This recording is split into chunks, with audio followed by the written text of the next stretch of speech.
नमस्कार, NMF news देख रहे हैं आप। मैं हूं आपके साथ अभिषेक पुंडित। आज हम आपको आम आदमी पार्टी से बाहर निकाले गए और हर आंदोलन में अपनी जगह बनाने वाले एक ऐसे नेता के बारे में बताने जा रहे हैं जो हिंदू परिवार में जन्मे लेकिन नाम मुसलमानों का रखा और फिर जब दाल नहीं गली तो 4 साल बाद फिर से हिंदू नाम रख लिया और अब ये इसे महात्मा गांधी का बताया हुआ रास्ता बता रहे हैं। अपनी कायरता को छुपाने के लिए इसे अहिंसा का रास्ता बताया गया। उनके मुताबिक अगर मुसलमान आकर डराएं धमकाएं तो चुपचाप मार खा लीजिए, जरूरत पड़े तो अपना धर्म भी बदल लीजिए, लेकिन उनमें प्रतिकार ना किया जाए। मतलब हिंदू धर्म छोड़ना मंजूर है लेकिन इसका विरोध करना बिल्कुल मंजूर नहीं है। हम बात कर रहे हैं योगेंद्र यादव की। योगेंद्र यादव ये नाम सुनते ही अब तक दिमाग में आता था आंदोलनजीवी।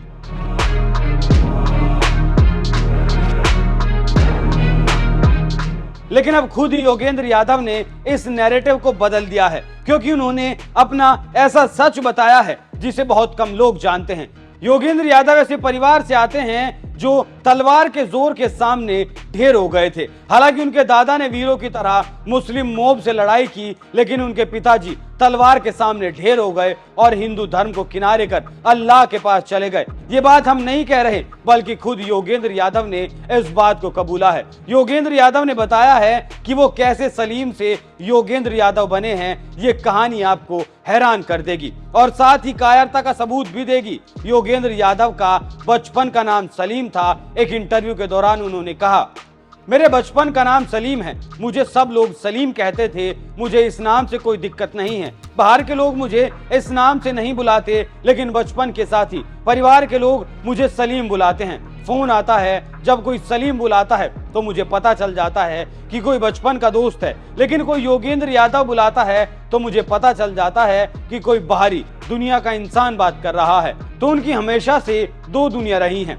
योगेंद्र और सलीम की। पिछले 2-4 साल पहले इस नाम का तमाशा बना दिया गया। इस नाम के पीछे की एक कहानी है। मेरे दादाजी राम सिंह हिसार में एक टीचर थे। वहां दंगा फसाद हुआ, एक भीड़ मुसलमानों की आई और मेरे दादाजी का गला काट दिया। मेरे पिता उस वक्त 8 साल के थे। उन्होंने वो सब देखा और इसका असर उन पर पड़ा। उन्हें आरएसएस का बनने और हिंदुओं को एक करने या ऐसी बातों से सही गांधी जी के रास्ते पर चलना लगा। उन्होंने मुसलमानों से बदला लेने की बात नहीं कही। तब उन्होंने फैसला किया कि वो अपने सब बच्चों को मुस्लिम नाम देंगे। शायद अपने इस दुख और गुस्से को दिल से निकालना चाहते थे। जब मेरा जन्म हुआ तो मेरा नाम सलीम रखा गया।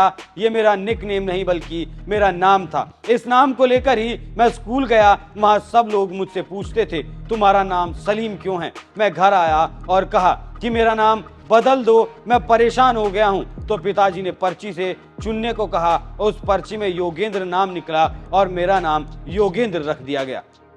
जहां एक तरफ वीर दादाजी मुसलमानों से लोहा लेते हुए शहीद हो गए तो वहीं दूसरी तरफ योगेंद्र यादव के पिता ने अपने बच्चों के नाम को मुसलमानों के नाम में तब्दील करना ठीक समझा। मतलब अपने धर्म को बचाना कर्तव्य नहीं समझा बल्कि तलवार के आगे झुककर अपने धर्म का गला घोट दिया गया। और इस बात पर योगेंद्र यादव सफाई भी दे रहे हैं। उनका मतलब है अगर जीना है तो आपको ऐसे झुकना पड़ेगा। साल 2018 में योगेंद्र यादव के नाम को लेकर खूब हो हल्ला हुआ था। बीजेपी की तरफ से ये आरोप योगेंद्र यादव पर लगाए गए थे कि उन्होंने अपने इस नाम का सहारा लेकर मुस्लिम वोटरों को रिझाने की कोशिश की। हालांकि बाद में योगेंद्र यादव ने इस पर सफाई देते हुए ट्वीट भी किया था और कहा था कि मेरे परिवार के लोग और दोस्त मुझे बचपन से सलीम कहकर ही बुलाते हैं। उन्होंने ये भी कहा कि किसी भी चुनावी सभा में इस बात का जिक्र नहीं किया गया। बीजेपी ने यह आरोप लगाया तो मैंने सबूत मांगा और कहा कि अगर ऐसी कोई भी रिकॉर्डिंग हुई तो वो चुनाव छोड़ देंगे,